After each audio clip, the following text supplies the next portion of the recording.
Okay. Hello, everybody. Nice to see everyone.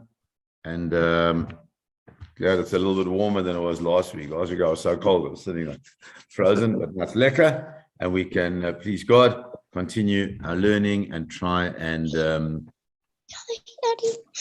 try to really understand everything and a little bit more than we did last time. So if you remember last time, we went through the halachas of Boirer and more of the fundamentals. What I'll do is I'll share my screen, and what I like to do is now get a little bit more practical in what Borer is all about. Just to remind everybody, Borer is this idea of separating, of moving, of taking things which are mixed together and separating. And there are three ways in which, you're not allowed to separate. That's the rule. However, there are three ways in which you can, and those are if you do it biyad, with your hand. If you select the atman, you miyad, because you want to use it immediately for a meal that you're going to be eating, or you're taking ochel mitoch psolet, the thing that you want, the ochel, which is the food, mitoch the psolet is like the chaff, the stuff that you don't want. So if we're doing one of those three things, then it's okay. And what we're going to do as we now go through a few slides is to try and see some practical applications of these things. Some of them may be relevant, some of them not, but I think they're pretty much are for all of us. Okay.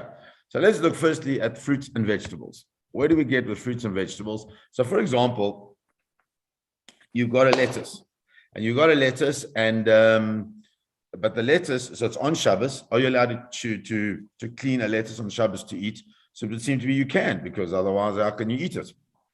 The problem is that maybe it's got the outer leaves of the vegetable are a little bit yucky and you don't want to eat them. But in order to get to the vegetable, you have to take them off. So is that an issue of borer? So the Shulchan Aruch says, it's the Ramah on the Shulchan Aruch. Just sometimes I think we're not clear on that. The Shulchan Aruch was written by the Rav Yosef Karo. Rav Yosef Karo lived in Tzfat at the time, and he was one of the great, the greatest, I could even say, scholars at the time. And this is a time where there were great scholars living in Tzfat. Arizal was there, the Shalah was there. It's unbelievable people at that time. So the Rav Yosef Karo, he's the halachist. He's the master halachist. And so what he does, he writes this book called the Shulchan Aruch. And the Shulchan Aruch is a précis of one of perhaps his magnum opus, which is the Beit Yosef. And the Beit Yosef, the Beit Yosef, is a commentary on the Tur, which was the primary halachic work before. And what Rav Yosef Karo does is he takes the whole corpus of halakha and he puts it in a very ordered way and makes sure that it's easy to read, that we can take parts of it. Now, remember the Beit Yosef, who's living in Eretz Israel, he's from Spain, Spanish origin, Israeli, let's call it, for all intents and purposes, talking about the 1600s. He really, his focus is on the Sephardi community. The Sephardi community, not on the Ashkenazi community. Now, for the most part, most of our laws are the same, except for some things where they aren't, which is like there's certain things in kashrut and certain things on Shabbos. There's certain things that aren't the same. And so therefore, there needed to be something that would give the Ashkenazi form of what halakha is.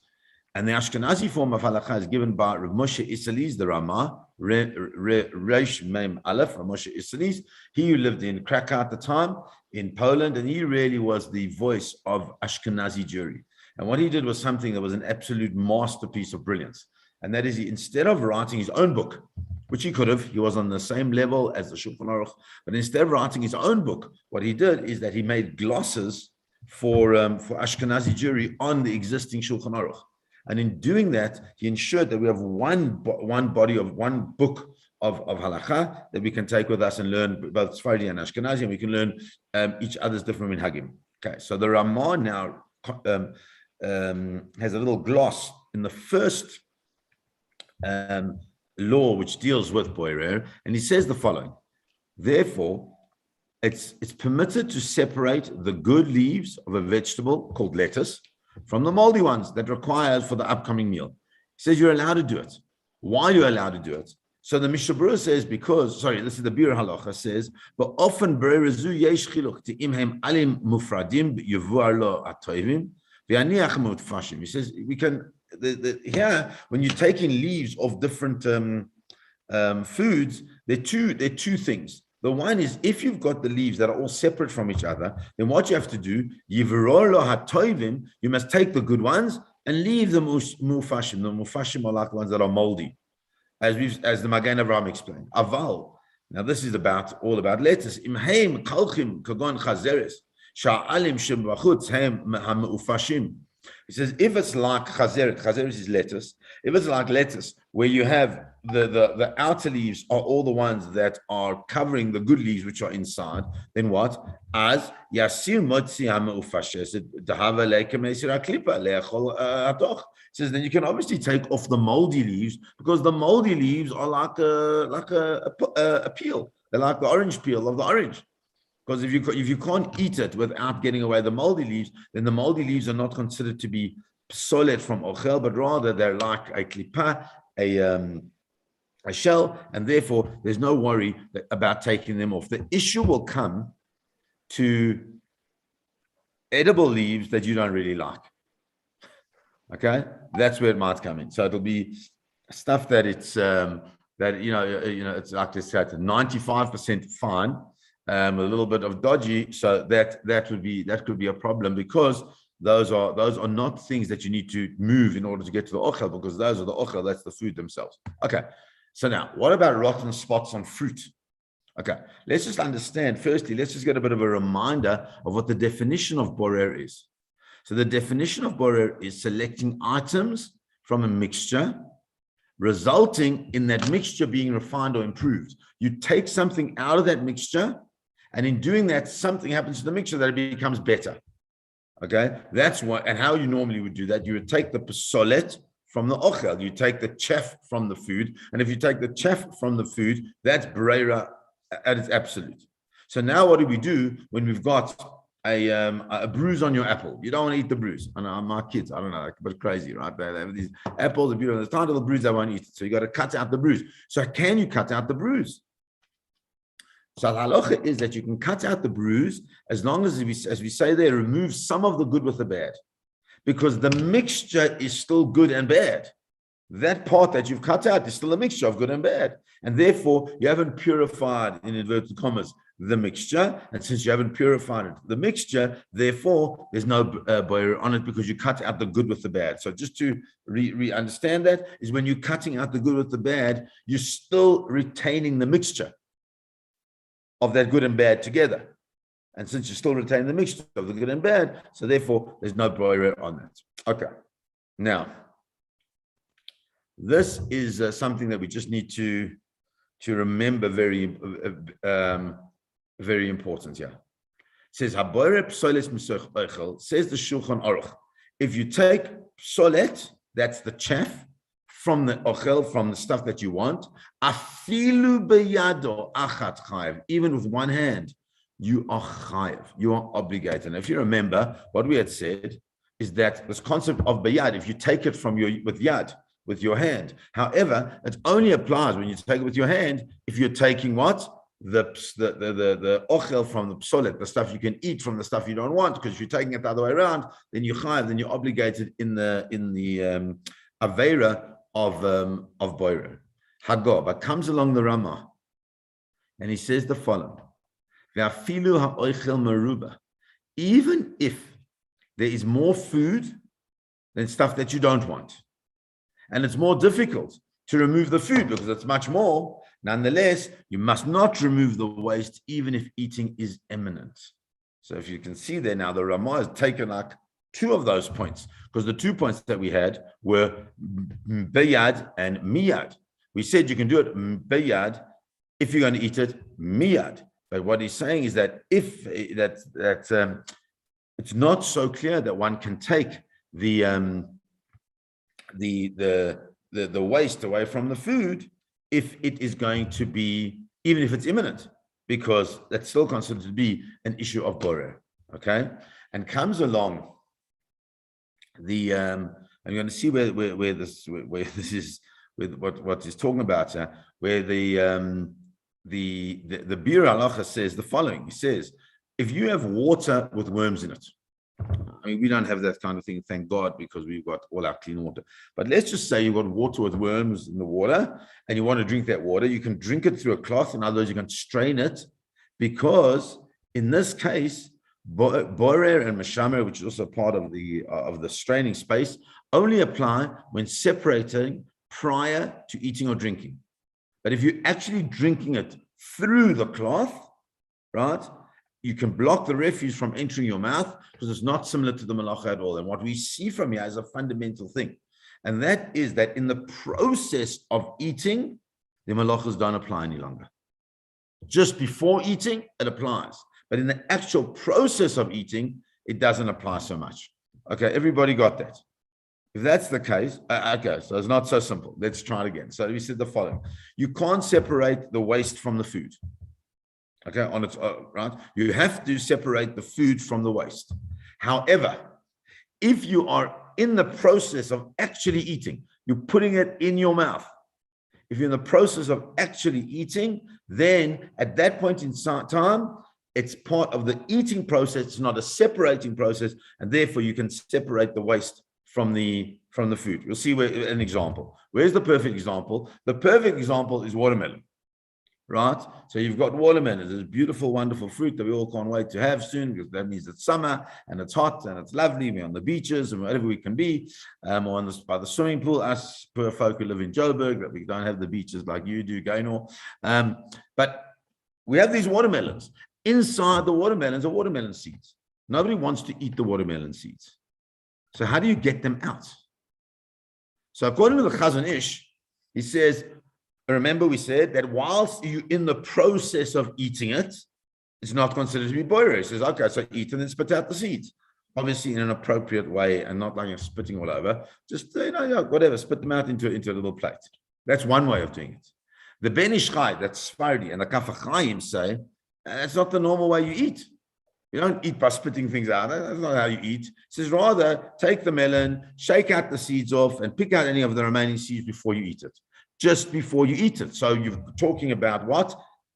Miyad, immediately before you eat. Since it's immediately before you eat, therefore it's considered to be part of the process of the actual eating. And since it's considered to be part of the process of eating, so therefore it's okay. Rav Moshe Feinstein says no. Really? You should spit out the seeds, like the Chazon Ish says. However, if it's really not feasible, if you're on a date, or you've gone to visit, and you can't, it's inappropriate to be spitting out the watermelon seeds. So then shake the melon before picking any remaining seeds out. No, let's get rid of the stuff that you can. Okay. Rav Neuwirth says that. When you have fish, you're eating fish, and when you're eating fish, there are always bones in the fish. So how are you supposed to take? You take a little bit of the fish together with the bone, and so therefore you can do it the same as the seeds if that's what's necessary. You can do it just before you eat, and that's okay. So there we can see a practical application. The fact that whilst you're eating, the malacha doesn't really apply in a way. Okay. So in conclusion, if you're uncomfortable spitting the seeds out, you can shake each piece, remove any extra seeds. One must do so by hand and only right before they eat it. So that is, even though it's what we would call pesolet mitoch ochel, the chaff out of the food, nonetheless, sorry, 1 second, the chaff out of the food, nonetheless, since it's done beyad and miyad, therefore it's okay and it works and you don't have to worry about that. Okay. Let's go. Now we're going to go into a little bit more complicated things in a way. Okay. So we spoke about this already. There's a fly in my soup, how revolting. And we said, this is from the Mishnah Berurah, when a fly or something else falls into your food or your drink, you can't take the fly out on its own. With either with your hand, which is grim, or with a kli, with just a spoon. The havi boireb, so it's because then you're certainly taking out that which you don't want from the ochel, from that which you do want. Ela, what you do, you take some of the ochel, or some of the food, or some of the drink with it, and you throw it out, and that is exactly the same as we saw when you have a bruise on the fruit. As long as you're taking it together, then what's happening is you're not refining or purifying the mixture that was. Okay, so what about bones?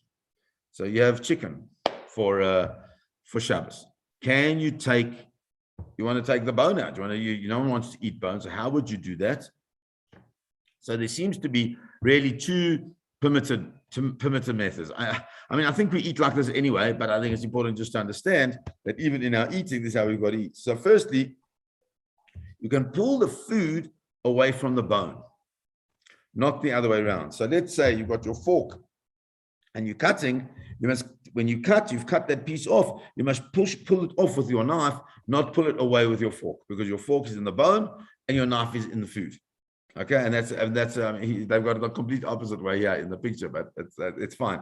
Or when one takes, if you're going to pull away the bone, then one must make sure that you pull the bone away with a little bit of that food, because if you do that, then it falls back into that same way, is that you're not purifying the mixture in any way. Okay, what about fish bones?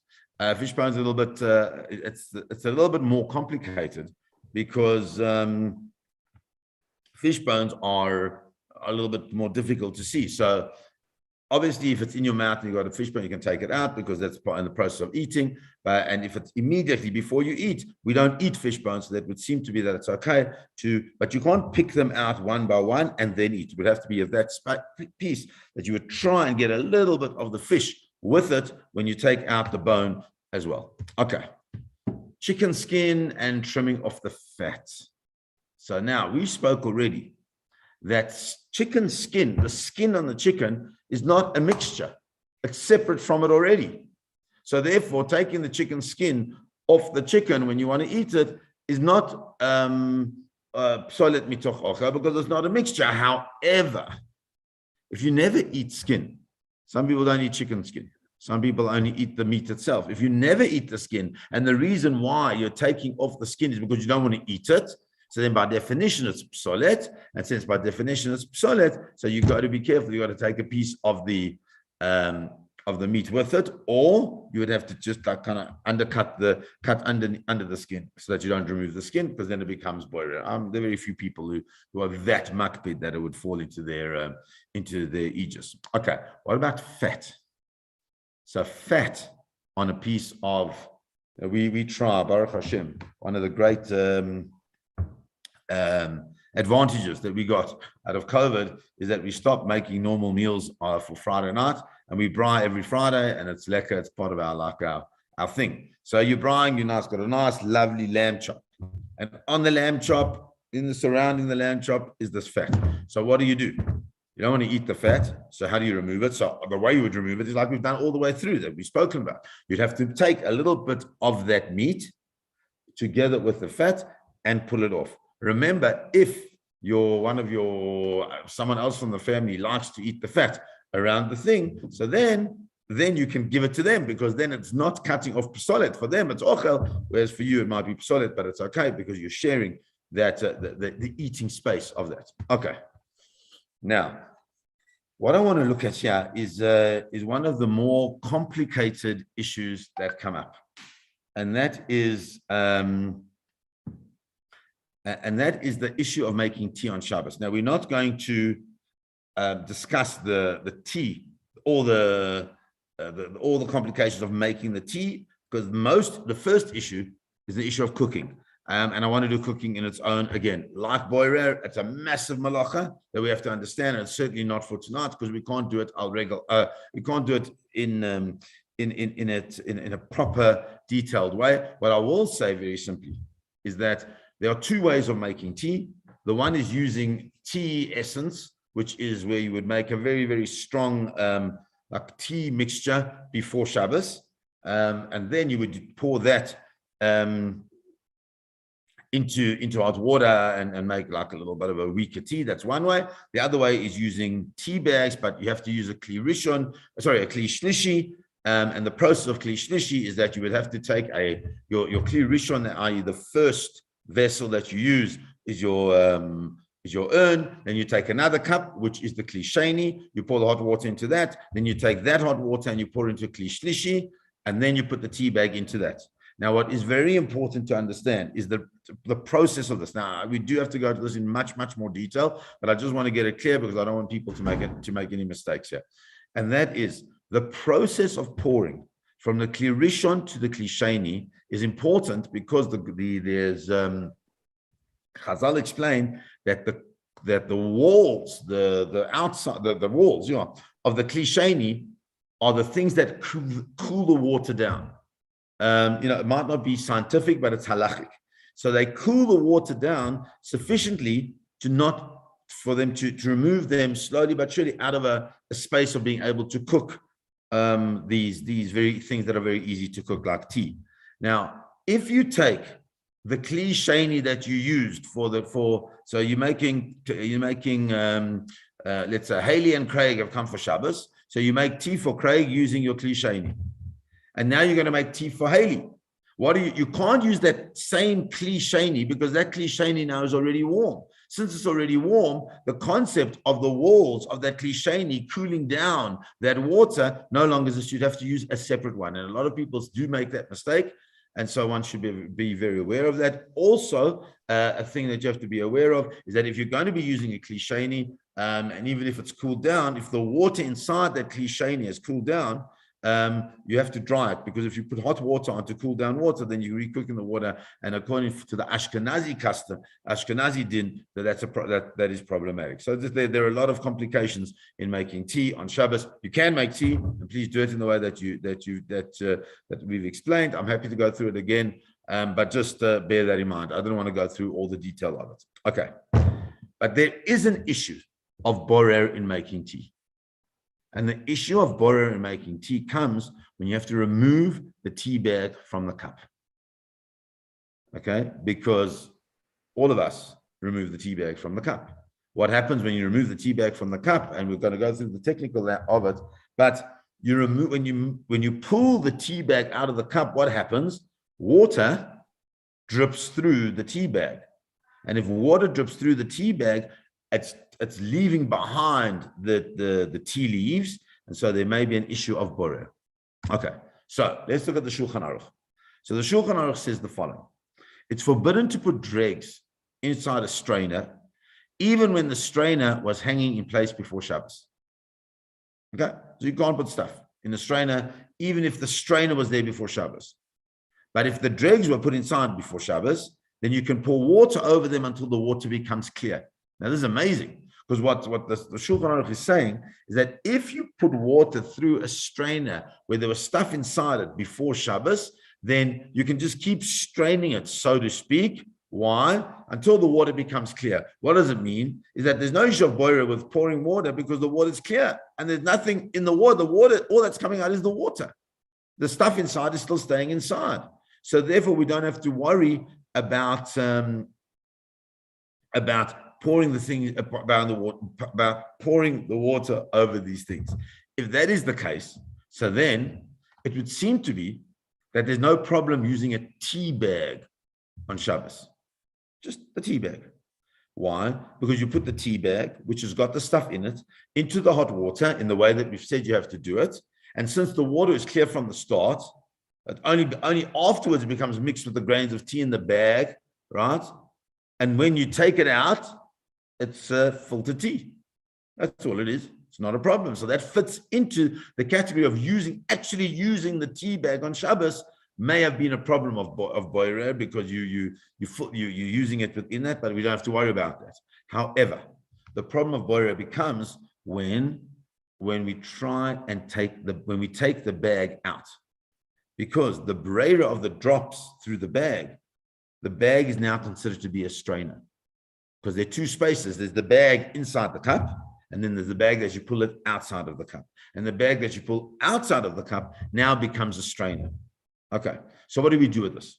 So comes along Rav Chaim Neuwirth in his Sefer Shmir Shabbos Kilchasa, and Rav Neuwirth says the following.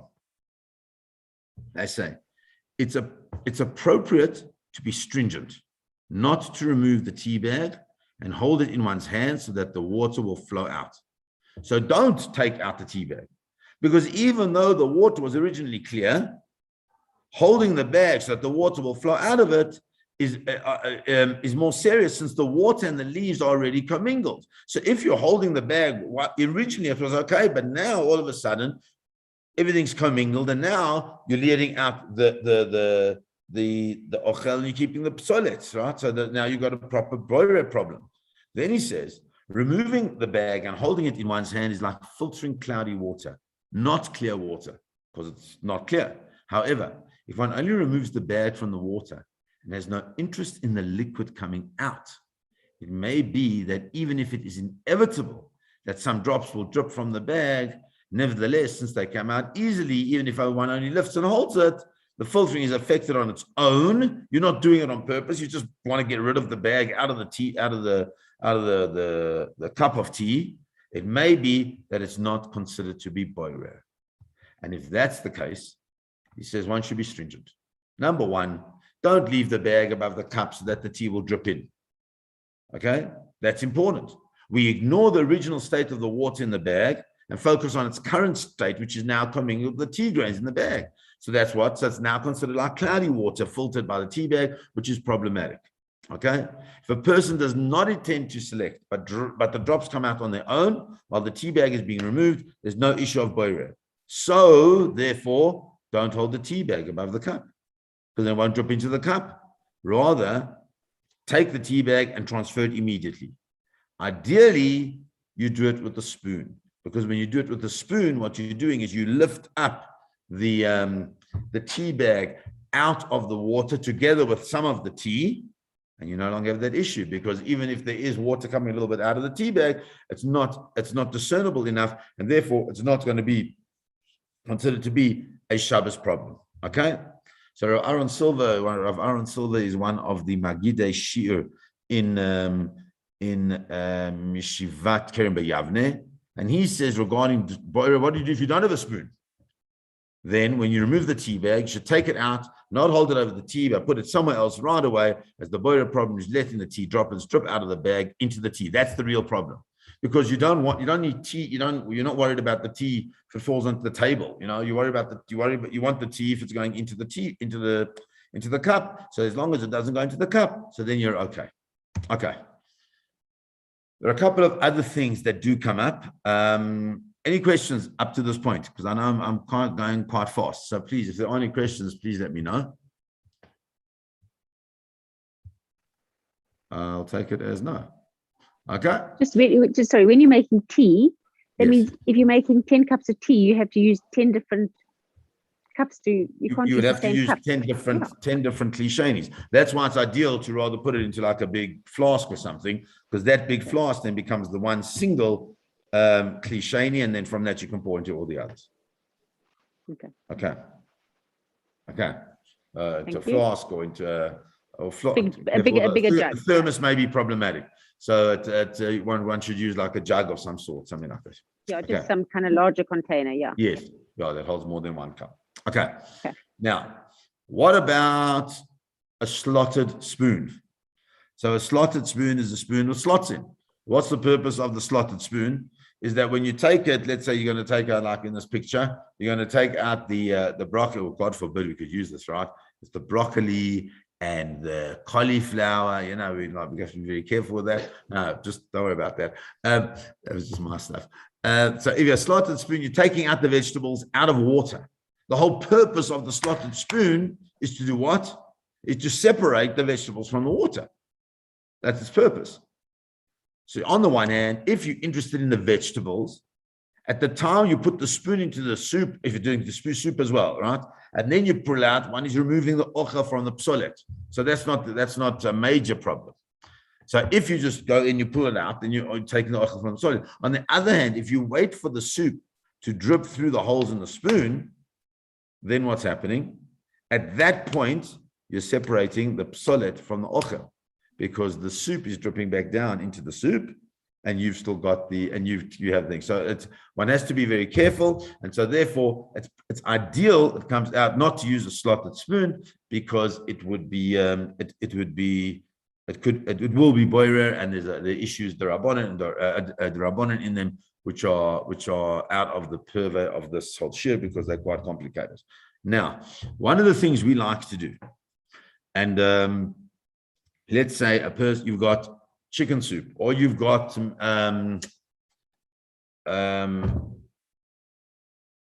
gosh, I can't remember what's the soup. The soup with vegetables and pasta. What's it called? Minestrone. Minestrone. Thank you, Lionel. Thank you. Okay. You got minestrone soup, and you've got chicken soup, and you've got knedlach or something in the chicken soup. You've got chicken, and you've got all these carrots and things like this in soup. But you don't want that. All you want is the broth. That's all you want. You don't want all the stuff with it. You just want to get the actual soup itself. So what do? So not what you do in a normal place. You'd like lean the spoon against the wall of the pot, and in doing so, you get the stuff that you want out. But you can't do that. Why? Because that's a kli. You've created for yourself the perfect strainer for the soup, and you can't use that. That's using a kli. You can't use your hands, obviously, because it's boiling hot soup. So the only way you can do is making sure that you take the ochel from the psolet. So it comes along the Shmir Shabbos Kilchasa, and Shmir Shabbos Kilchasa says the following. I heard from Rav Shimon Zalman Auerbach that he had a question. Perhaps one should be careful and not put the noodles in the spoon next to the walls of the bowl in order to let the broth of the spoon flow out, since the spoon, together with the bowl, is considered a kli. He says one should not do this, even if one's intent is to eat both of them. Even if you're going to have at some later time, you're going to have the noodles still at that point in time, you're still doing a psolet mitoch ochel, a stuff you don't want from the ochel, and therefore one should be careful. But he says, and even there are opinions that say it's not considered to be breira with a kli. Some people say, remember, if you're doing it by a kli, using a vessel is a problem with the breira. Says even if it may not be breira with a kli, but if you want to remove certain vegetables from the soup, how would you do that? So you can't do it with your hand. So you should use a regular spoon or a fork, certainly not a slotted spoon. And if you can, ideally, first take the ochel from the psolet. Right? One of the things he says, I can take a regular spoon or ladle into the top part of the liquid and just remove the broth alone, because that's the ochel from the psolet. And you're not using the wall of the kli. But the minute you start using the wall of the kli, then it be of the pot. So then it becomes a clear boirer space, and since it's a clear boirer space, so therefore it's not something that one should do on Shabbos, because it becomes perhaps the malacha of boirer. So that's a lot of information. I think it's the practical stuff is a lot of information. I don't want to just say do yes do and don't do, because if we're just going into yes and don't, so then we can just have a one-page document. I really wanted to try and explain it, but it's a lot of information to take in. So if there are any questions at this point, please ask them. You have to remember that when it comes to borer, there are still so many more things that we can look at. So many more things, because borer is this is something that applies to so many things. Next week, please God, in the final thing of borer, I hope we'll discuss the issue of cutlery and crockery. Once you wash them, how you can put them back, can you set your table? There's a whole lot of stuff that goes around this. And also, I'll give you your answer around the toys, because that's what it's all about. That's what it is. We've done food, now we'll do non-food. Okay. I just got one more question. No, of course. I think now it's question time. Okay, so this past week, I always have pepino on Shabbos, well, whatever, and I wanted to cut the pepino in half. So then I thought of you. How do I remove the pips? Because I don't want the pips. Okay, so then so you can't eat it without the pips, with the pips. Yes, so I had to remove them. But even when you remove the pips, you can remove a small little bit of the pepino with it. Okay, but I thought I got away with it last week because I thought I was going to eat it straight away. You see, so that's also okay. The reality is that no one eats pepino with pips. It's kind of like the skin in a way. But if you are able to take a little bit of the fruit itself, that would be ideal. Then you cover that would be better. You cover everybody. Okay, great. Thank you. Okay. Anyone else? Okay. So either I've totally bamboozled you, or we're all clear. I hope we're all clear. I'll put the share on the group, and looking forward, please God, to seeing everybody again next week for the next exciting episode. Eventually, you'll know whether you can do something with your toys or not. God bless everybody. Thank